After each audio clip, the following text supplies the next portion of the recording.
Hi, my name is Nieves and I'm here to start your next training module on the Hydrocell Water Enhancer.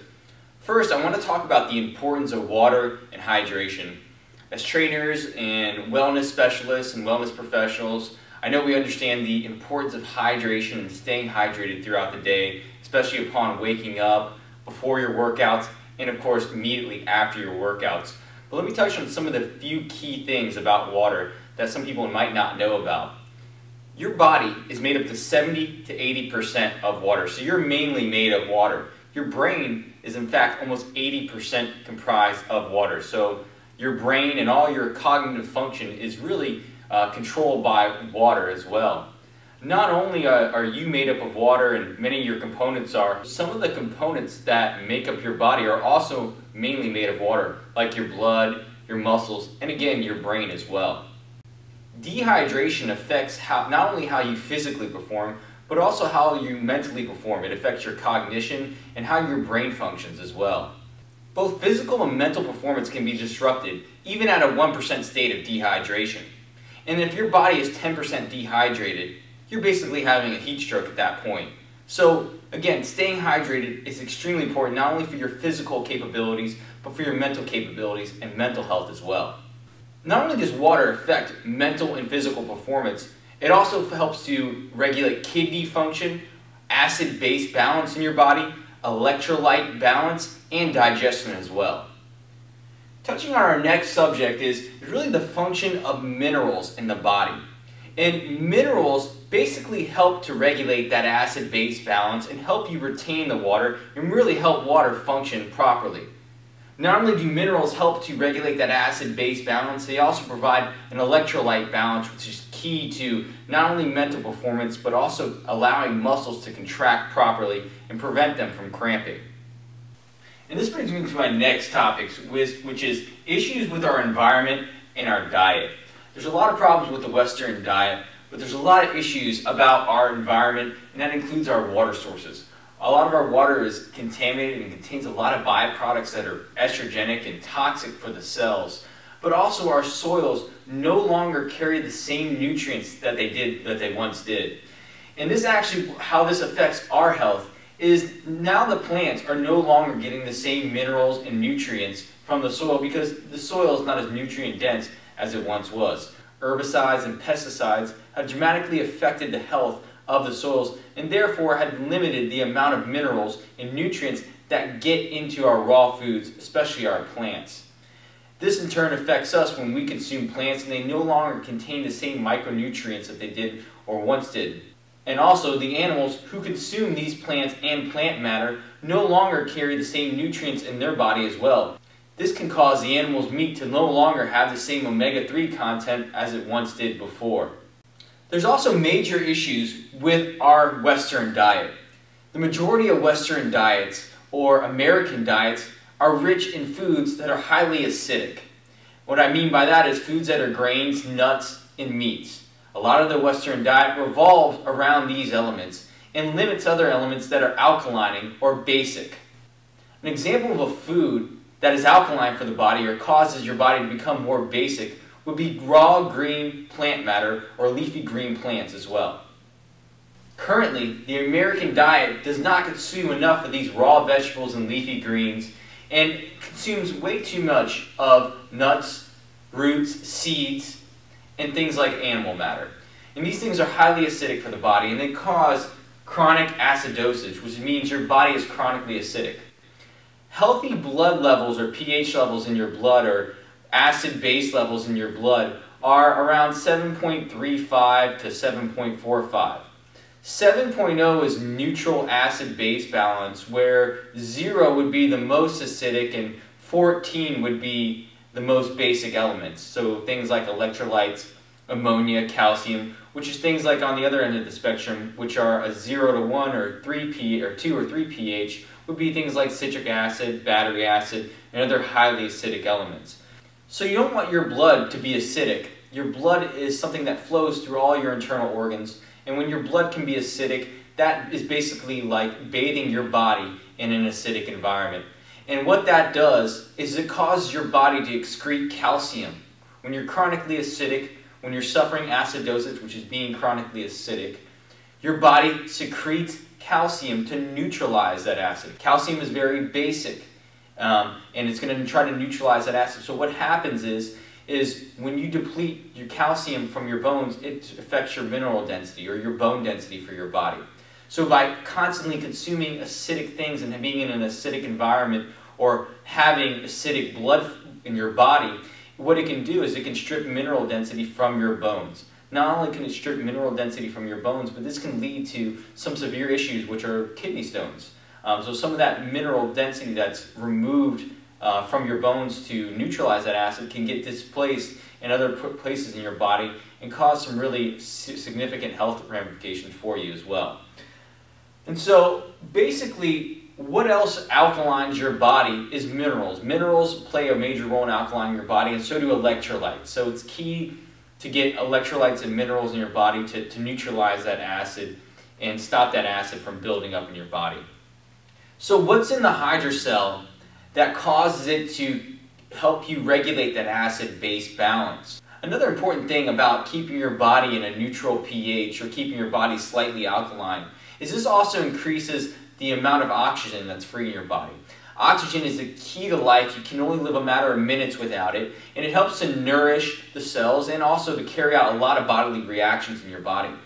And when your body becomes acidic, you have significantly less oxygen flowing in your body. And when you're constantly acidic, you got to think how this translates to you doing endurance or stamina-based activities. As you are doing these endurance or stamina-based activities, you're exerting a lot of energy, and you need to pump out oxygen to feed those muscles so they can continue to contract and you can continue to function and move along through that workout. Well, if you're acidic and you're producing far less oxygen than you were before, that can really cause detriments to your endurance and your stamina, as well as your recovery post that workout as well. So that's something to think about when not only does being acidic or having acidosis cause you to have health ramifications, it affects how your body performs. It really affects your stamina, your recovery. It causes more inflammation to be held up in your body. So those are some things to think about as well when you're thinking about maintaining an acid-base balance or having your blood be slightly alkaline. So what's in the hydrocell that regulates that acid-base balance in the body?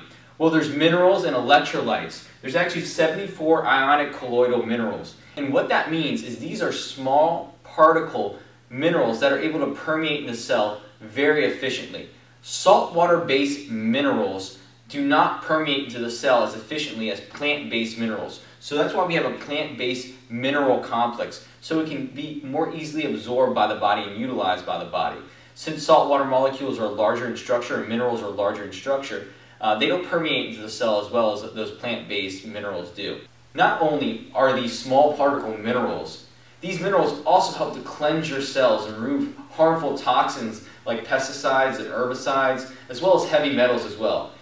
These kinds of elements can get into your cells and disrupt the function of how these cells function on a regular basis. They can cause your cells to be dysfunctional and no longer function the same way or in the same manner as they once did before. Not only can these minerals help to cleanse your cells and nourish your cells as well, there's also powerful plant-based electrolytes that help to alkaline the body and neutralize your pH in your body.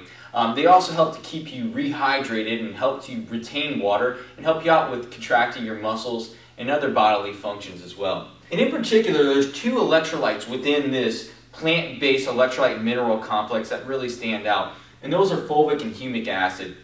And fulvic acid and humic acid are very powerful electrolytes that help to alkaline the body and neutralize your pH. And not only do they help to neutralize your pH and alkaline your body, each individual molecule of fulvic acid carries 74 trace minerals and other elements within it. So very powerful to nourish the cells, rehydrate your body, and continue to help your body perform as it regularly should. So there's also amino acids within the hydrocell, and the amino acids are going to stop protein or tissue from breaking down in your body while you're working out and post-workout as well. There's enzymes that help to catalyze reactions in your body. There's B vitamins that are going to help out with your energy, your metabolism, and cognition. And also, there's unique polysaccharides that act as very powerful carrier agents in vessels. Basically, these polysaccharides are found from two of the most unique plants on the planet. And these polysaccharides basically act as vessels. they help to deliver nutrients into the cell extremely efficiently. And drug companies have actually tried to make synthetic versions of these plants and utilize them to deliver drugs into the body much more efficiently. We're using all natural sources. They're all from plant-based items. Some of these actually ingredients are completely USDA or organic as well. So these are all done in their natural way as nature intended them to be. They're non-synthetic, meaning our formulas are completely non-synthetic. And in particular, the two plants I'm speaking of are Aloe Vera and Goji berries, or the Lycium berry or wolfberry, or the Aloe Vera plant. Both of these plants carry these unique polysaccharides within them. And both of them are both of these plants' polysaccharides are very powerful carrier agents independently on their own. But when used in combination, they can really enhance the absorption of whatever nutrient is taken in conjunction with them. And basically, I'm going to give you a little bit of background on these plants. Both the Aloe Vera plant and the Goji Berry plant live in very harsh, rugged conditions. And not only do they live in very harsh, rugged conditions, they thrive in those harsh, rugged conditions. So how do they do that? Well, basically, these polysaccharides that are in the plant, naturally occurring within the plant, they're such powerful carrier agents and magnets that they essentially draw all the nutrients that they can right out of the soil. So anytime nutrients come in contact with this plant, they pull it right out of the soil. And not only are they able to absorb these nutrients very efficiently, they're able to utilize them very efficiently within the plant. So not only is this plant able to survive these harsh conditions, both of these plants are very nutrient dense. I mean, aloe vera, there's a lot of people that have aloe vera plants growing in their yard. They know when they come in from a sunburn, they use aloe vera on their skin to heal themselves from the sunburn, so they know how powerful the healing capacity aloe vera gel is. So this plant's able to survive and not only survive in a harsh condition, but really thrive in that harsh condition. And on the other end, you look at a goji berry. Well, a goji plant is able to survive in these crazy harsh conditions, be almost at a temperature of negative 20 degrees at nighttime, and then go to the other extreme to 100 degrees Fahrenheit on the other end of the spectrum in the middle of the day, and it's able to survive in these conditions. And not only is it able to survive in these conditions, the goji berry, the berry itself, is extremely nutrient dense. I mean, you eat one cup of goji berries and it has 35 grams of protein in it, to give you an idea of how nutrient dense a goji berry is. And the data behind goji berries, also with improving eyesight and acting as an antioxidant, are incredible. So there's another example of a plant that's able to survive in these harsh conditions and thrive. And it's all due to these polysaccharides. And basically, when you get the polysaccharides out of these plants like we've been able to do and put them into a formula like this, everything that you take with this formula, you're going to get better absorption with it. So you take it with caffeine, you get better absorption with it. You take it with any and all of our products, it's going to increase the absorption of those products as well. We also have shilajit in this product. And shilajit is where our mineral complex comes from. And basically shilajit is highly compressed mineral matter. And it basically comes from high altitude areas. So highly compressed mineral matter that's been condensed down over an extended period of time. And that's plant matter that's been decomposing. This is basically a full mineral complex derived from high altitude areas. We actually get ours from the Himalayan mountain range. So and that's why you see, this is a perfect example of why you see at the base of every very volcanic area or the base of a lot of mountains, you see very fertile, very rich land. The reason is as water comes and streams down the mountain, as ice and water melts down and streams across the mountain, it draws all those minerals to the soil. Remember I said that our soil is less mineral dense than it was before?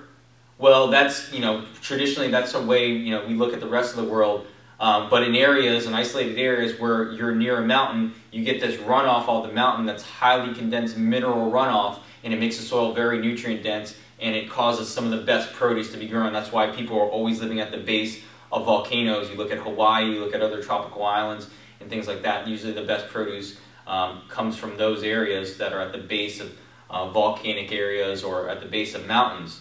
And so shilajit is that byproduct of that highly condensed mineral matter. It's before it's run off, that's what shilajit is. So it's highly condensed mineral matter, and it contains polyelectrolytes. And polyelectrolytes are very powerful carrier agents. And basically polyelectrolytes will deliver nutrients into the cell very efficiently, just as these polysaccharides do as well, and the same as folic acid does. And not only will they draw the nutrients into the cell very efficiently, efficiently and make them more functional, they're also going to help to cleanse your cells. And the more clean your cells are from toxins and byproducts and other contaminants and processed foods, the better you are, more receptive you are to absorb nutrients into the cell and for them to function more in a proper manner. So all you have to do is drop a few of these droppers into an 8 to 12 ounce bottle of water, or you can treat up to a gallon of water with 2/3 of a dropper of water. In every serving, you're going to get 74 ionic trace minerals and electrolytes to help to cleanse and nourish your cells and help you stay hydrated and help your body function properly and prevent your muscles from cramping and lactic acid from building up. But you're also going to get increased endurance capacity because you're going to have less acid built up in your body, so you're not going to have that lactic acid buildup when you're doing endurance and stamina-based events. That'll also help you have more oxygen to feed those muscles, so you'll be able to put on more strength and size and not have it affect your aerobic capacity. In addition to all that, you're going to get better delivery and absorption with everything that you take with it. So it's great to take with anything else, including our products. We completely recommend you utilizing this with our products. We tell everybody if you're going to take our products, you should probably take the Hydrocell Water Enhancer as well. Some of the best times to use it, you can use it in the morning immediately upon waking up. That's when I use it. Then I usually do a slow drip effect throughout the whole day. You can use it before you work out. You can use it the night before you work out or immediately before you go into your workout session. You can use it during your training session. I feel like for myself, it keeps me from declining throughout my workouts and just completely falling off halfway through my workouts. It seems like it keeps me hydrated and nourished through the workout so I can continuously perform at the same level throughout my entire workout. You can take it post-workout to immediately get hydrated after you work out. If you're dealing with bouts of extreme dehydration, you can immediately deliver it directly under your tongue and let it sit there and absorb in. But you can also, like I said, add it to your water, treat your water immediately, or treat your water throughout the day like I do. I do both. So there's two options for that. But that basically wraps it up for this training module. I want to thank you guys for sitting here and listening to this training module and getting all this information. And I look forward to the next training module. Thank you.